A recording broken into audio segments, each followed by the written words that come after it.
tugira nko mu ndege tukabona Meddy ngo aho yicaye nuguta mvuga ngo oro harya kunda Meddy mureke mbabwire ngewe nabura amahoro I feel like n'intebe nanicayemo yabirimo intuzi imishu biri kunyica Meddy none amasaha 18 yashira byageze bite gusa nyine umutima wanjye wagomba kugira Meddy nekese wanze uzareba video yacu hano ndumufeni wawe cyane huge and honestly Meddy hariya ntatuye muri Austin twaramubonye cyageze mu bukwe ashana naramubonye mu bukwe maze agiye kunkura ngo tugirane ndavuga yo please barira gusha naragize pe narirukanze nanjye hawa narinda na telefone kugira inshuti nziza mwiza aho yarari yamekize shuwa ni Meddy gusa kumenya gashaka agiye kuzuminga Meddy kunafatire amafoto meza gusa utuvideo twiza narushije ntuza kamera nani kugiye kuba paparazzi no mwiza yamfatiye amavideo meza nageza y'abantu ariko mumbabaze mwebwe muri mbonye nk'umuhanzi mukunda mwumva mumeze gute ahubwo umuhanzi ukunda n'uwuhe umuntu wumva shangiye nyine ujya wumva ushize hejuru nk'umuhanzi wumvaga kuva kera n'ubu ukaba wumva umuhanzi wagurira abantu ba kera ni Urban Boys nibo bantu nakunze cyane no batandukanye utamva nyine ubivamo uravuga ati umutima wanjye naho ubwo uhuye na Platinum Urban Boys nakundaga no Dream Boys harya nabahe safi wapfa nawe ariko barabaje njye safi mbona nta muntu urenze utamupfira ahubwo umuntu wabona akundaga muri ntuza muri groupe yabo ni ntuza undi uri mu Kanizi yes Nerakundaga safi sinzi wawe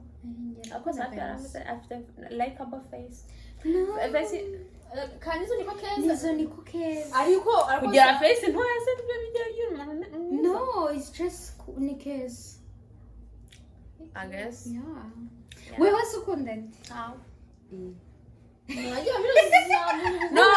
no Uzi I don't have trust in them all the celebrities aba celebrities gafina kabanyarwanda bari so ibiri kuba reka ndamubwira for example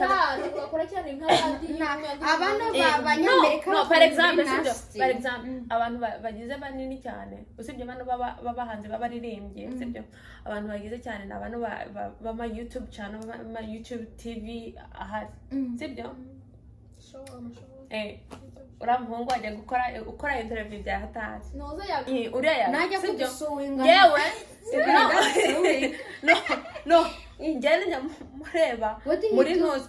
najya mureba muri ntuza muri parallel sibyo nka gutya nkaza kureba ngasanga urukura ama interview yiwe nka mukashuru wanjye nawe ajya areba nka ama interview yiwe sibyo abazi bariya bajya bakora amantuza and then naho kubera ibyo ngibyo ngiye kureba mu ntuza bari kujya bamushimisha ngo umuhungu mwiza umuhungu y'intuza and then ya controversy yaje yandi ngo inyuma y'intuza waba kumubeshyera nyine okay nawe trust yaragiye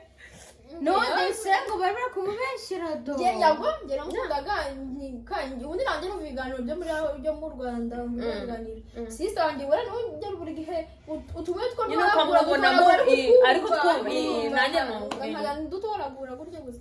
ariko afite like bamukundaga agikora amantunza ama interview nka kuriya ari inyuma y'intuza ari inyuma ya kamera birabyo kuririmba rero rero byo kugira ngo ari gukora ngo nama interview ngo nibamukoresha ama interview ntago bitwika pe nta gatoya abantu baramukundaga gukora ama interview bakoresha ama interview ngo shari afasha n'abantu kuntu arano ibyakora image ye hisihinduka ukuntu sibyo noneho intuza icyizere cy'abantu bari bamufitiye mbere gisa nkaho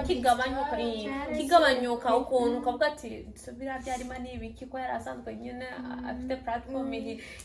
y'abantu bakunda bayikundira and yeah so ngewe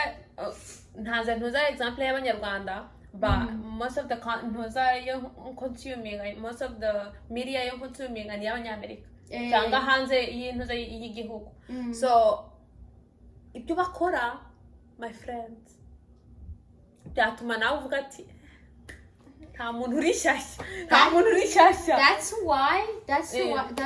niyo mpamvu ntabigiyemo ntabwo bavuga ngo ahubwo abakobwa ariko ntabwo nabapfira baba hanze ni ubu like Jasmine 11 cyangwa ntuza Caesar and her Beyonce not too much Beyonce don't feel like but she too is not shasha nawe ntabwo ari shasha ntabwo uri shasha igihe umuntu uri shasha nta muntu uri ariko ntabwo navuga se kubera nzi ko n'abari abantu bandi ntabwo nyabajyalazinga ariko abakobwa ntabwo bakora ibintu nk'iby'abahungu bakora nibashake abantu k'abahungu nabo baba enablers abahungu bajya bakora ibintu just feel like what is wrong with you bro n'abakobwa I feel like n'abakobwa nuko nta numwe ona defending nta amurifu anyways